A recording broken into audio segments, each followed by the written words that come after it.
Hi hello friends, எல்லாருக்கும் வணக்கம். இன்னைக்கு நம்ம பார்க்க போற வீடியோ என்னன்னு பாத்தீங்கன்னா standard operating procedure for DG set operation தான் பார்க்க போறோம். இதுல பாத்தீங்கன்னா டிஜி செட்ஸை எப்படி ஸ்டார்ட் பண்ணணும், எப்படி ஸ்டாப் பண்ணணும் அப்படின்றது ஸ்டெப் பை ஸ்டெப் ப்ரொசீஜர் உங்களுக்கு எக்ஸ்பிளைன் பண்ணியிருக்கேன். டிஜி செட்ஸ் பாத்தீங்கன்னா நார்மலா ஆட்டோ மோட்லயும் ஆப்ரேட் பண்ணலாம், மேனுவல் மோட்லயும் ஆப்ரேட் பண்ணலாம். அதனால ரெண்டுத்துக்குமான எஸ்ஓபியும் இந்த வீடியோல நான் எக்ஸ்பிளைன் பண்ணியிருக்கேன். ஸோ அது இல்லாம இன்ஜின் ஸ்டார்ட் பண்றதுக்கு முன்னாடி முக்கியமான செக் பாயிண்ட்ஸ்லாம் இருக்கு. அதெல்லாம் என்னென்ன செக் பாயிண்ட்ஸ் அப்படின்றதையும் நான் எக்ஸ்பிளைன் பண்ணியிருக்கேன். அது இல்லாம important alternator engine heat exchanger parameters with லிமிட்ஸோட நான் உங்களுக்கு சொல்லியிருக்கேன் இந்த வீடியோல. அது இல்லாம ஒரு sample DG daily operation log ஷீட்டும் இதுல நான் உங்களுக்கு எக்ஸ்பிளைன் பண்ணியிருக்கேன். ஸோ அதனால இந்த வீடியோ பாத்தீங்கன்னா டிஜி ஆபரேட்டர் மற்றும் இன்ஜினியர்ஸ்க்குலாம் இது ரொம்ப யூஸ்ஃபுல்லா இருக்கும். அதனால இந்த வீடியோவை ஸ்கிப் பண்ணாம கடைசி வரைக்கும் பாருங்க. வாங்க வீடியோக்குள்ள போலாம்.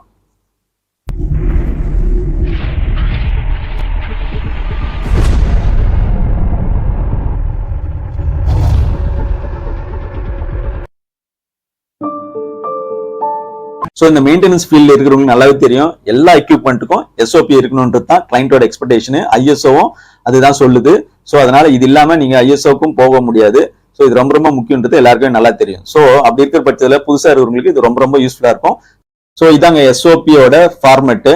இதுக்கான டைட்டில் என்னன்னு பாத்தீங்கன்னா starting and stopping of DG set in auto mode and manual mode. So இது ரெண்டு எஸ்ஓபியா கூட நீங்க கிரியேட் பண்ணிக்கலாம். ஸோ நான் இந்த வீடியோல ஒன்னு எக்ஸ்பிளைன் பண்ணா போதும், ஏன்னா ரெண்டுத்துக்கும் ரொம்ப டிஃபரன்ஸ் கிடையாது. அதனால ரெண்டுத்தையுமே நான் எக்ஸ்பிளைன் பண்ணியிருக்கேன். ஸோ தனித்தனியா எதுக்கு வீடியோ போகணுன்றது ஒரே இதுல நான் உங்களுக்கு சொல்லியிருக்கேன். ஓகேங்களா? ஸோ இது பாத்தீங்கன்னா டைட்டில் கொடுத்தாச்சு. அடுத்தது நம்பர் ஆஃப் பேஜஸ் இருக்கு போது அதுல. அதுவும் எஸ்ஓபி என்ன எத்தனாவது நம்பர் அப்படின்னு பார்த்து நீங்க கொடுத்துக்க வேண்டிய டிஜி செட்னா அந்த எக்யூப்மெண்ட்டுக்குலாம் எத்தனை எஸ்ஓபி இருக்குன்றதை நீங்க மென்ஷன் பண்ணிக்கலாம். அதாவது அந்தந்த டிபார்ட்மெண்ட் வைஸ் பொறுத்து இருக்கு அதுன்னு வச்சுக்கலாம். அப்புறம் ரிவிஷன் ஃபர்ஸ்ட் டைம் தான் கிரியேட் பண்றீங்கன்னா 0 போட்டுங்க, டேட் போட்டுங்க, எந்த டேட் கிரியேட் பண்ணிருக்கீங்க, இஷ்யூ பண்ணது எப்போ, சைன்லாம் வாங்கிட்டு எப்போ இஷ்யூ பண்றீங்க ஆப்ரேட்டருக்கு அப்படின்றது அந்த இஷ்யூ டேட்டு, யார் ப்ரிப்பேர் பண்ணாங்கன்றது இன்ஜினியர்ஸா தான் இருக்கும், மேக்ஸிமம் ஷிஃப்ட் இன்ஜினியர்ஸா இருக்கலாம். ஓகேங்களா? அப்புறம் ரிவ்யூ பண்றது டெக்னிக்கல் மேனேஜரா இருப்பாங்க, அவங்க மேனேஜர், அவங்களுடைய சைனும் அண்ட் நேம் இருக்கணும். அதே மாதிரி அப்ரூவ்டு கிளைண்டா இருப்பாங்க. ஸோ கிளைண்ட் சைடு யாராவது சைன் பண்ணிருக்கணும், அப்ரூவ் பண்ணிருக்கணும். அப்ரூவ் பண்ணிட்ட பிறகு இதை நீங்க டிஜி ரூம்ல இதை டிஸ்பிளே பண்ண வேண்டியிருக்கும். அவ்வளவுதாங்க. இது எஸ்ஓபி.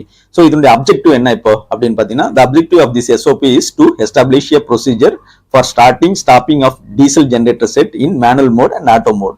ஓகேங்களா? ஸோ அப்ஜெக்டிவ் என்னது, நம்ம ஒரு ப்ரொசீஜர் அடாப்ட் பண்ண போறோம்.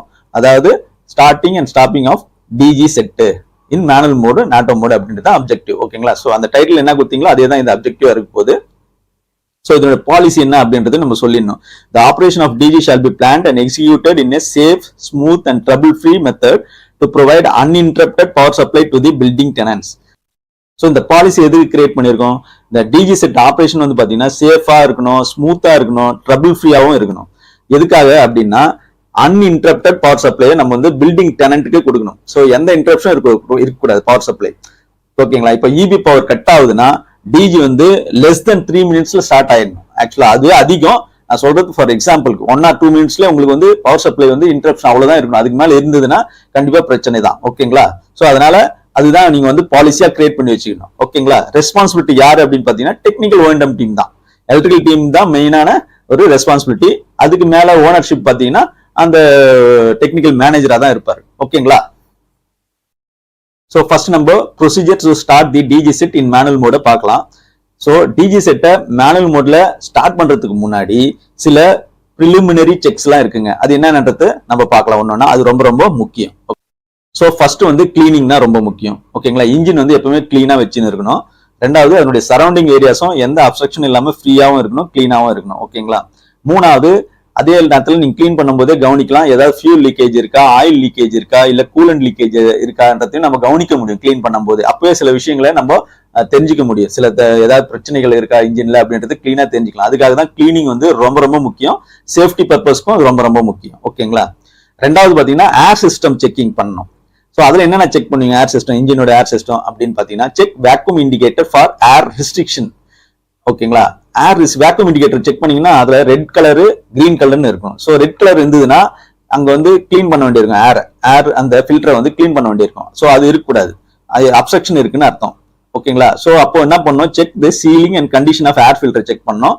அப்புறம் கடைசியா கிளீன் பண்ணிட்டு போய் திருப்பி செக் பண்ணுங்க, கிரீன் பேண்ட் வந்திருக்கணும். வேக்யூம் இண்டிகேட்டர்ல கிரீன் பேண்ட் இருந்தா தான் ஓகே, ஏர் சிஸ்டம் ஓகே அப்படின்றது அர்த்தம். அடுத்தது நம்ம செக் பண்ண வேண்டியது ஃபியூல் சிஸ்டங்க. இந்த ஃபியூல் சிஸ்டத்தில் பாத்தீங்கன்னா ஃபியூல் ஸ்ட்ரெயினர் ஒன்று இருக்கும், அதை செக் பண்ணோம். அப்புறம் பிரீத்தரை வந்து கிளீன் பண்ண வேண்டியிருக்கும், ஃபியூல் டேங்க் பிரீத்தரை. அதுக்கப்புறம் பாத்தீங்கன்னா வாட்டர் செப்பரேட்டர் செக் பண்ணீங்கன்னா அதை ட்ரெயின் பண்ணி விடணும். அதுல ஏதாவது செடிமெண்ட்ஸ் இருந்ததுன்னா பாத்தீங்கன்னா வாட்டர் இருந்ததுனாலும் அதை ட்ரெயின் பண்ணி விட்டுணும். அது ஃபியூல் லைன்ல இன்லெட்ல கொடுத்துருப்பாங்க. அதுக்கப்புறம் check weather required diesel level in day tank sump is available and outlet valve is open. அதுக்கப்புறம் வந்து நீங்க ஃபியூல் டீசல் லெவல் வந்து சம்ப்ல போதுமான மெயின் ஸ்டோரேஜ்லயும் இருக்கணும். அது நீங்க ரெகுலரா செக் பண்ணாவே தெரிஞ்சிடும் உங்களுடைய லாக் ஷீட்ல. ரெண்டாவது டே டேங்க், இவரு டிஜி செட்டுக்கு ஒரு டே டேங்க் இருக்கும் பக்கத்திலே, அதுல வந்து ஃபுல்லா இருக்கா அப்படின்றத நீங்க பாத்துங்க. மோர் தென் 50% இருந்தா கூட போதும், ஓகேங்களா, இருக்கணும். ரெண்டாவது அவுட்லெட் வால்வு ரெண்டுத்துலயும் ஓப்பன்ல இருக்கணும். மெயின் சம்ப்லயும் சரி, இங்க இண்டிவிஜுவல் டிஜி செட் இன்புட்லயும் சரி வால்வு ஓப்பன்ல இருக்கணும், ஓகேங்களா. அதை நீங்க என்ஷூர் பண்ணீங்க. அடுத்தது கூலண்ட் சிஸ்டத்தும் செக் பண்ண வேண்டியிருக்கு. கூலண்ட் சிஸ்டத்துல என்ன செக் பண்ணுவீங்க அப்படின்னு பாத்தீங்கன்னா, அதுலயும் இந்த ரேடியேட்டர் இருக்கீங்க, அதனுடைய கூலண்ட் லெவல் வந்து போதுமான அளவுக்கு இருக்கா அப்படின்னு பார்க்கணும். சப்போஸ் கம்மியா இருந்ததுன்னா அது வந்து டாப் அப் பண்ணணும் நீங்க. அது இல்லாம அந்த கூலண்ட் சிஸ்டத்திலேயே ரேடியேட்டர் ஃபேன் கண்டிஷனும் நீங்க செக் பண்ணணும், ஓகேங்களா. அது பெல்ட் வந்து கரெக்டா டென்ஷனா இருக்கா ஓரளவுக்கு, அப்படி ரொம்ப லூஸா இருக்கக்கூடாது, வான் அவுட் ஆயிருக்கூடாது பெல்ட், இதெல்லாம் நீங்க செக் பண்ணிக்கணும், ரேடியேட்டர் ஃபேன் பெல்ட், ஓகேங்களா. அடுத்ததா பாத்தீங்கன்னா இன்ஜின் ஆயில் லெவல நீங்க செக் பண்ணணும், அது ரொம்ப ரொம்ப முக்கியம். அதாவது இன்ஜின் ஆயில் லெவல் பாத்தீங்கன்னா நார்மலா டிப்ஸ்டிக் போட்டு பாத்தீங்கன்னா H and L மார்க்னு இருக்கும், ஓகேங்களா. அது வந்து ரெண்டுத்துக்கும் நடுவில் இருந்துன்னா ஓகே, H-க்கும் L-க்கும். L கிட்ட வந்துச்சு, டவுன்ல இருக்கு, பாதி கீழே இருக்குன்னா கண்டிப்பா நீங்க டாப் அப் பண்ணணும், ஓகேங்களா. அந்த டிப்ஸ்டிக்ல பார்த்தாவே உங்களுக்கு தெரியும், ஓகே. அதுக்கப்புறம் கடைசியா முக்கியமானது பேட்டரி வோல்டேஜ். பேட்டரி வோல்டேஜ் வந்து நீங்க ஆல்டர்னேட் பேனல்லே பார்க்கலாம் எவ்வளவு இருக்குன்னு. 24 வோல்ட்ல இருந்து 28 வோல்ட்டுக்குள்ள இருக்கும் நார்மலா. அது இருந்துன்னா நல்லா ஓகேன்னு அர்த்தம், ஓகேங்களா. இல்ல நீங்க பேட்டரி சார்ஜர் செக் பண்ணணும், இல்ல பேட்டரி கண்டிஷனையும் செக் பண்ண வேண்டியிருக்கும். ஸோ இன்ஜின் ஸ்டார்ட் பண்றதுக்கு முன்னாடி முக்கியமான செக் பாயிண்ட்ஸ் எல்லாமே நம்ம பார்த்தாச்சு. இப்போ எல்லாமே கண்டிஷன் ஓகே அப்படின்ற பட்சத்துல நம்ம இப்போ மேனுவல் மோட்ல இன்ஜினை ஸ்டார்ட் பண்ணலாம். ஸோ அதுக்கான ப்ரொசீஜர் என்னன்னு பாத்தீங்கன்னா, ஃபர்ஸ்ட் எமர்ஜென்சி புஷ் பட்டன் வந்து பிரஸ் பண்ணி வச்சிருப்பாங்க, அதை வந்து ரிலீஸ் பண்ணி விட்டுறணும், ஓகேங்களா. ரெண்டாவதா பாத்தீங்கன்னா டிஜி செட்டோட ரீசெட் பட்டன் இருக்கும், ஓகேங்களா. அந்த ரீசெட் பட்டனை ஒரு முறை ரீசெட் பண்ணிடுங்க, ஓகேங்களா. ஸோ பண்ணியாச்சு. அடுத்தது பாத்தீங்கன்னா இந்த செலக்டர் சுவிட்ச் ஒன்று வச்சிருப்பாங்க, ஓகேங்களா. ஏஎம்எஃப் பேனல்ல பாத்தீங்கன்னா செலக்டர் சுவிட்ச் வச்சிருப்பாங்க, auto mode, manual mode, off condition அப்படின்லாம் இருக்கும். ஸோ நம்ம வந்து மேனுவல் மோட்ல இப்ப போட போறோம், அதனால அதை மேனுவல் மோடுக்கு மாத்திடுங்க. அதுக்கப்புறம் என்ன பண்ணுவீங்க, crank the engine by turning the key to run position. இப்ப என்ன பண்ணணும், கீ இருக்கும் இன்ஜின் கீ, அதை வந்து ரன் பொசிஷனுக்கு நீங்க மாத்தி விடணும். ரன் பொசிஷன் மாத்தி விட்டீங்கன்னா இன்ஜின் ஸ்பீட் வந்து பிக்கப் ஆகி ஸ்பீட் வந்து 1500 RPM கிட்ட வந்துடும். ஸோ வந்துச்சுனாவே உங்களுக்கு ஆட்டோமேட்டிக்கா கிரீன் லைட் இண்டிகேஷன் வந்துடும் அந்த பேனல்ல. ஸோ அதை வச்சு நீங்க கண்டுபிடிச்சலாம் ஓகே இன்ஜின் ஸ்பீடு வந்து இப்ப நார்மல் ஆயிடுச்சு அப்படின்றத. அதுக்கப்புறம் என்ன ஆகும், வோல்டேஜும் டெவலப் ஆகின்னு இருக்கும், அந்த வோல்டேஜும் நீங்க செக் பண்ணிக்கலாம். RY, YB, BR இதுல வந்து 415 to 420 வோல்ட்ஸ் காமி, இதை 3 ஃபேஸ்ல அப்படின்றத நீங்க கன்ஃபார்ம் பண்ணீங்க. அதே நேரத்துல ஃப்ரீக்வன்சியும் நீங்க செக் பண்ணிக்கலாம், 49.5 to 50 Hz, அதாவது 50 Hz பிளஸ் ஆர் மைனஸ் 5% இருக்கலாம். ஸோ அந்த ஃப்ரீக்வன்சி இருந்தனால ஓகே. அதுக்கப்புறம் என்ன பண்ணலாம், ஸ்பீடு, வோல்டேஜ், ஃப்ரீக்வன்சி எல்லாமே நார்மல் அப்படின்ற பட்சத்துல டிஜி பிரேக்கரை வந்து நீங்க க்ளோஸ் பண்ணலாம் ஆல்டர்னேட் பேனல்ல. ஸோ அப்போ வந்து என்ன ஆகும், பேனலுக்கு டிஜி பவர் சப்ளை வந்து போயிடும், ஓகேங்களா. ஸோ இதுதான் வந்து மேனுவல் ப்ரொசீஜர். ஸோ அதுக்கப்புறம் நீங்க வந்து செக் பண்ண வேண்டியது பேராமீட்டர்ஸோட ரீடிங்ஸ், ஓகேங்களா. ஸோ அந்த டச் ஸ்கிரீன்ல போயிட்டு நீங்க வந்து ரீடிங்ஸை ஸ்க்ரால் பண்ணி பார்க்கலாம் ஆல்டர்னேட் பேனல்ல.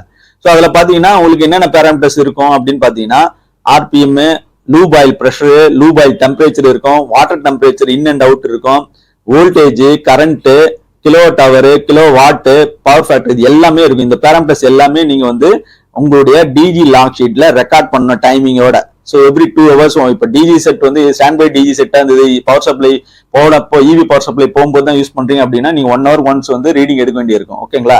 ஸோ அந்த ரீடிங்லாம் நீங்க நோட் பண்ணணும், அந்த டிஜி லாக் ஷீட், அந்த டிஜி சாம்பிள் லாக் ஷீட்டும் நான் உங்களுக்கு கடைசியா சொல்லியிருக்கேன், அது பார்க்கலாம் நீங்க. அது இல்லாம இந்த பேராமீட்டர்ஸ் சொன்னேன் இல்லையா, இந்த loop oil pressure, lube oil temperature, water temperature, இது எல்லாமே என்ன பேராமீட்டர்ஸ் லிமிட் அப்படின்றது நம்ம பின்னாடி ஸ்லைட்ல அது பார்க்க போறோம், ஓகேங்களா. எல்லா பேராமீட்டர்ஸும் வந்து நார்மலா இருந்ததுன்னா நீங்க டிஜி செட் வந்து அப்படியே ரன்னிங்ல இருக்கும், நீங்க அப்படியே பாத்துக்க வேண்டியதுதான், 1 hour ஒன்ஸ் ரீடிங் எடுத்துக்கணும், ஓகேங்களா. ஸோ டிஜி செட் ஆப்ரேஷன்ல இருக்கு, இபி பவர் சப்ளை வந்துச்சு அப்படின்ற பட்சத்துல நம்ம வந்து டிஜி செட்டை இப்போ வந்து ஆஃப் பண்ண வேண்டியிருக்கு, அதாவது மேனுவல் மோட்ல. ஸோ அதுக்கான ப்ரொசீஜர் என்ன அப்படின்றத நம்ம பார்க்கலாம். ஃபர்ஸ்ட் இபி பவர் சப்ளை வந்துச்சான்றது பார்த்துட்டு வரணும். நம்ம அதனுடைய வோல்டேஜ் 3 ஃபேஸ்லயும் நார்மலா இருக்கா அப்படின்றது கன்ஃபார்ம் பண்ணிடணும். ஸோ அது கன்ஃபார்ம் ஆயிடுச்சுன்னா அதுக்கப்புறம் நம்ம வந்து டிஜி செட்டோட ஃபைனல் ரீடிங்ஸை வந்து அதாவது பேராமீட்டர்ஸோட ஃபைனல் ரீடிங்கை வந்து நம்ம டிஜி செட் லாக் ஷீட்ல நோட் பண்ணிக்க வேண்டியதுதான். நோட் பண்ணிட்டு டிஜி செட் இன்கமர் பிரேக்கரை வந்து நம்ம ஆஃப் பண்ண வேண்டியதுதான் ஆல்டர்னேட்டர் பேனல்ல. அதை ஆஃப் பண்ணிட்ட பிறகு டிஜி செட்டை வந்து நீங்க ஆஃப் பொசிஷனுக்கு எடுத்துன்னு வந்துடலாம். ஸோ டிஜி செட் வந்து ஆஃப் ஆயிடும். அதுக்கப்புறம் வந்து எமர்ஜென்சி புஷ் பட்டனை வந்து நம்ம பிரஸ் பண்ணி ஹோல்ட்ல வச்சிட வேண்டியதுதான். அதுக்கப்புறம் கடைசியா ஒரு முறை டிஜி சுத்தி பாருங்க, ஏதாவது லீக்கேஜஸ் இருக்கா, ஏதாவது அப்நார்மலிட்டி இருக்கா அப்படின்னு செக் பண்ணிட்டு நோட் பண்ணி வச்சுக்கின்னு அதுக்கப்புறம் நம்ம அதை அட்டன் பண்ண வேண்டியிருக்கலாம். ஓகேங்களா? இதுதான் வந்து மேனுவல் மோட்ல எப்படி டிஜி செட்டை வந்து ஆன் பண்றது ஆஃப் பண்றது அதுக்கான ப்ரொசீஜர். ஓகேங்களா? சோ அடுத்ததான் நம்ம பார்க்க போறது procedure to start the DG set in auto mode. So auto மோட்ல எப்படி ஸ்டார்ட் பண்ணலாம் டிஜி செட் அப்படின்றத நம்ம பார்க்கலாம். ஸோ அதுக்கு வந்து ஃபர்ஸ்ட் நம்ம வந்து செலக்டர் சுவிட்ச் பேனல், அதாவது ஏஎம்எஃப் பேனலை வந்து நம்ம ஆட்டோ மோட்ல மாத்தி விட்டுணும். ஓகேங்களா? ஆட்டோ மோட்ல மாத்தி விட்டுட்டீங்கன்னா இப்போ பவர் ஃபெயிலியர் ஆகுதுன்னு வச்சு, இபி பவர் ஃபெயிலியர் ஆயிடுச்சுன்னா இன்ஜின் வந்து ஆட்டோமேட்டிக்கா ஸ்டார்ட் ஆகும். அதாவது 30 செகண்ட்ஸ்க்குள்ளே அது ஸ்டார்ட் ஆயிடும். ஸோ அப்போ நம்ம வந்து இந்த இன்ஜின் வந்து ஏற்கனவே நம்ம பார்த்தோம் இல்லையா, சில check points, important check point engine start பண்றதுக்கு முன்னாடி அது எப்பவுமே ரெகுலரா எல்லா ஷிப்ட்லயும் நம்ம பார்க்க வேண்டியிருக்கும் டிஜி செட் ஆப்ரேட்டர். ஸோ அதை பார்த்துங்க. ஸோ அப்படி இருக்க பட்சத்தில் நம்ம இந்த இன்ஜின் ஸ்டார்ட் ஆகும்போது ஒரு முறை போயிட்டு நம்ம ஃபியூல் லெவலில் செக் பண்ணி வேண்டியது நல்லது. கூலண்ட் லெவலும் பார்க்கணும். அது இல்லாம வேற ஏதாவது முக்கியமான பாயிண்ட்ஸ், பேட்டரி வோல்டேஜ் இதெல்லாமே செக் பண்ணிக்கலாம் இன்ஜின் ஸ்டார்ட் ஆயிடுச்சுன்னா. ஓகேங்களா? ஏன்னா இது ஆட்டோமேட்டிக்கா ஸ்டார்ட் ஆகும், மேனுவல் மோட் கிடையாது, நம்ம அதில் பார்த்துட்டு ஆன் பண்ண போறது கிடையாது. அதனால இது வந்து இன்ஜின் ஆட்டோமேட்டிக்கா ஸ்டார்ட் ஆயிடும். அதனால எவ்ரி ஷிப்ல நீங்க வந்து எல்லா செக் பாயிண்ட்ஸும் நீங்க பார்த்துனே இருக்க வேண்டியிருக்கும். செக் பாயிண்ட்ஸ் சொல்லுவாங்க அது. ஓகேங்களா? ஸோ இன்ஜின் ஸ்பீடு வந்து ஆட்டோமேட்டிக்கா அந்த 1500 ஆர்பிஎம்க்கு ரீச் ஆயிடும். ரீச் ஆனோடனே ஆட்டோமேட்டிக்கா அதே கிரீன் லைட் வந்து இண்டிகேஷன் வந்துடும். ஸோ வந்துச்சுன்னா வோல்டேஜும் டெவலப் ஆயிடும். ஸோ வோல்டேஜும் நீங்க செக் பண்ணிக்கலாம். அதே மாதிரி ஸோ 3 ஃபேஸ்லயும் ஈக்குவலா இருக்கா, 415 வோல்ட் அப்படின்றது செக் பண்ணிக்கலாம். ஃப்ரீக்வன்சியும் வந்து செக் பண்ணிக்கலாம்.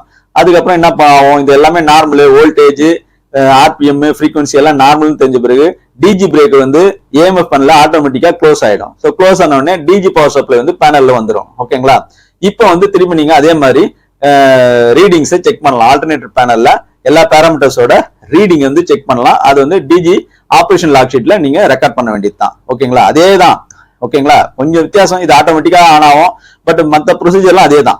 ஓகேங்களா? ஸோ பேராமீட்டர்ஸ் நீங்க வந்து இந்த RPM, loop oil pressure, oil temperature, water temperature, voltage, current எல்லாமே நீங்க நோட் பண்ணி வச்சுக்க வேண்டியது தான். ஓகேங்களா? இதான் ரெக்கார்டு மெயின்டைன் பண்ண வேண்டியிருக்கும்.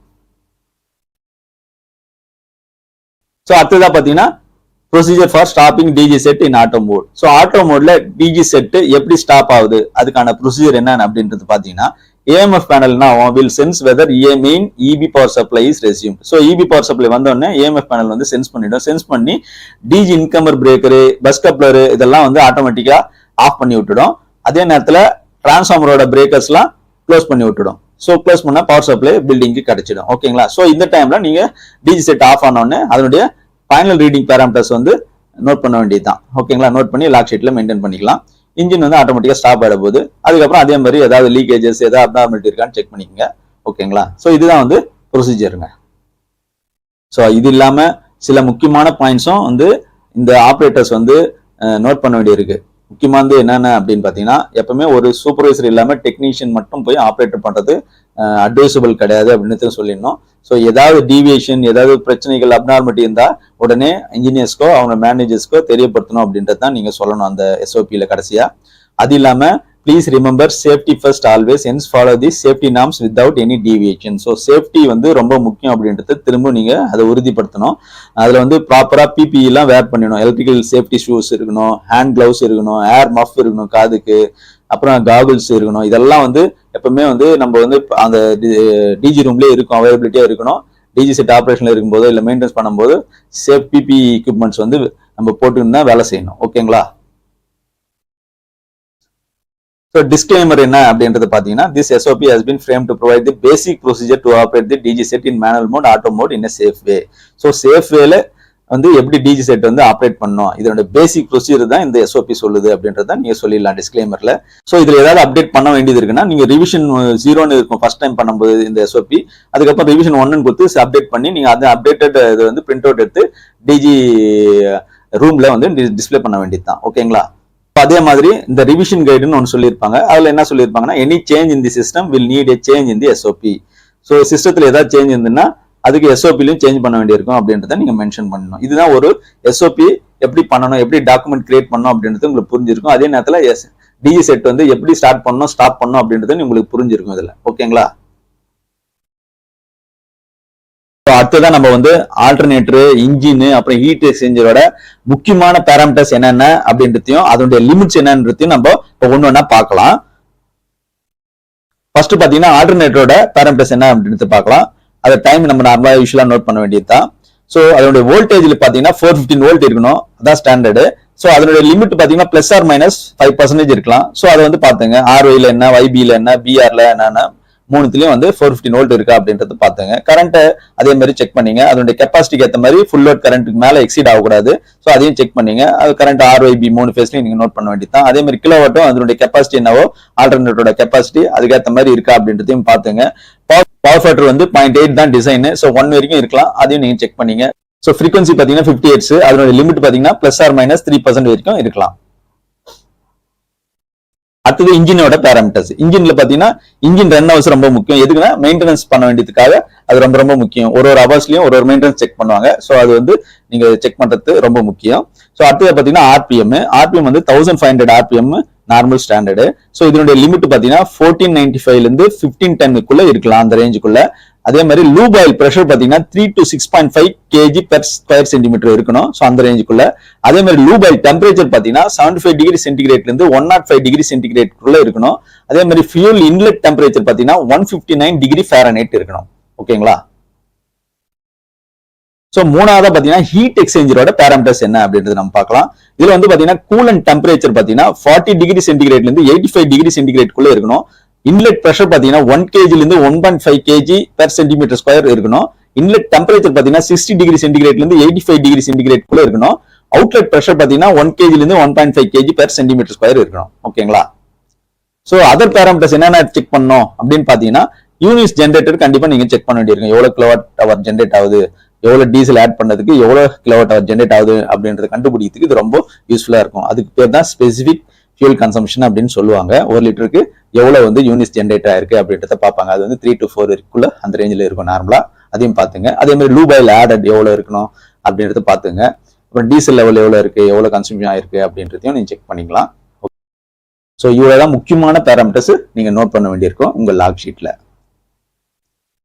இதான் ஒரு சைட்டோட டிஜி செட்டோட டெய்லி ஆபரேஷன் லாக் ஷீட். ஓகேங்களா? சோ இதுல வந்து பாத்தீங்கன்னா நீங்க டிஜி ஸ்டார்ட் பண்ணோடனே ஒரு ரீடிங் ஃபுல்லா எடுத்துடணும். அதுக்கப்புறம் எவ்ரி 1 hour ரீடிங் எடுத்துனே வரணும். சோ அதுதான் இங்க ஸ்டார்டிங்ல கொடுத்துருப்போம். ஸ்டார்ட் டைம் போட்டுருக்கணும். அதுக்கப்புறம் every 1 hour reading time note பண்ணி அந்த ரீடிங் எடுக்கணும். ஸ்டாப் டைமும் அதே மாதிரி கடைசியா நீங்க போட வேண்டியிருக்கும். அதுக்கப்புறம் இன்ஜின் ரன் ஹவர்ஸ் ரொம்ப முக்கியம். சோ எவ்ரி 1 hour நீங்க அதையும் நோட் பண்ணே வாங்க.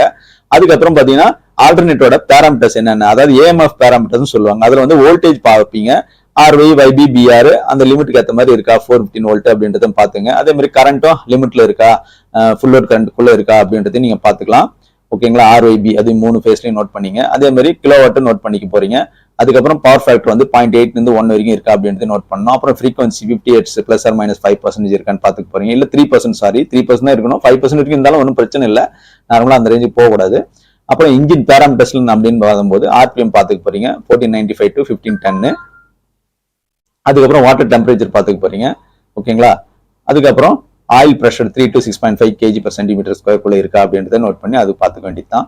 அதுக்கப்புறம் கிலோவாட் ஹவர், அதாவது யூனிட்ஸ் ஜென்ரேட்டர் ரீடிங் வந்து ஓப்பனிங் என்ன க்ளோசிங் என்னன்றது எவ்ரி 1 hour பார்த்தாலும் சரி, இல்ல ஷிஃப்ட் வைஸ் பார்த்தாலும் சரி, அதை நோட் பண்ண வேண்டியதுதான். அதுக்கப்புறம் கடைசியா வந்து ஃபியூல் லெவலை நீங்க நோட் பண்ணிக்கணும். ஏன்னா ஃபியூல் எவ்வளவு இருக்குன்றது நீங்க நோட் பண்ணணும். அது வந்து எதாவது தேவைன்னா ஆட் பண்ணினே வரணும் இல்லையா, டாப் அப் பண்ணணும். டே டேங்க் சொல்றேன். அதே மாதிரி சம்ப் லெவலையும் நீங்க பாத்துக்க வேண்டியதுதான் ஒவ்வொரு ஷிஃப்ட்லயும். இந்த ரீடிங் பேஸ் பண்ணி நீங்க கடைசியா வந்து ஃபியூல் கன்சம்ஷன் எவ்வளவு இருக்கு டோட்டலா அப்படின்னு சொல்லிடலாம். அதே மாதிரி லூப் ஆயில் எவ்வளவு ஆட் பண்ணிருக்கீங்கன்னு நீங்க சொல்லிடலாம். ஸோ ஏதாவது ரிமார்க்ஸ் அப்டார்மலிட்டி இருந்தாலும் நீங்க சைட்ல ரிமார்க்ஸ் நோட் பண்ணிக்க வேண்டியதுதான். ஸோ இது வந்து டாப்ல இதெல்லாம் இருக்கும். கீழே பார்த்தீங்கன்னா opening tank level, top up, cooling tank level, total consumption எல்லாம் அதுன்றதையும் போட்டுடலாம். ரன் ஹவர்ஸ் டோட்டல் எவ்வளோ ஆச்சு ஒரு ஷிஃப்ட் வைஸ் அப்படி டோட்டலாக கூட நீங்க இதுல எடுத்துன்னு வந்துடலாம். Total kilowatt hour consumption, total run hours. ஓகேங்களா? ஸோ SFCனா ஸ்பெசிபிக் ஃபியூல் கன்சம்ஷன் எவ்வளோ, ஒரு லிட்டருக்கு எவ்வளோ யூனிட்ஸ் கன்சியூம் ஆயிருக்கு அப்படின்றது நீங்க இதில் மென்ஷன் பண்ணி காமிச்சிடலாம். அதுக்கப்புறம் shift wise first shift, second shift, 3 shift wise வந்து நீங்க சூப்பர்வைசர் வந்து அதாவது டிஜி ஆப்ரேட்டர் வந்து சைன் போட வேண்டியிருக்கும். கீழே வந்து ஷிஃப்ட் இன்ஜினியரோ இல்லை சூப்பர்வைசரோ அதை வந்து கிராஸ் செக் பண்ணி அவர் சைன் போடுவார். இதுதான் வந்து டிஜி செட் டெய்லி லாக் ஷீட். ஓகேங்களா? ஸோ இந்த வீடியோ வந்து உங்களுக்கு கண்டிப்பா பிடிச்சிருந்ததுன்னா லைக் பண்ணுங்க, ஃப்ரெண்ட்ஸோடலாம் ஷேர் பண்ணுங்க, சப்ஸ்கிரைப் பண்ண மறந்துடாதீங்க, கூடவே பெல் நோட்டிஃபிகேஷனும் தட்டி விட்டுருங்க. அப்பதான் நான் அடுத்தடுத்து போற வீடியோ உங்களுக்கு வந்து சேரும். நன்றி, வணக்கம்.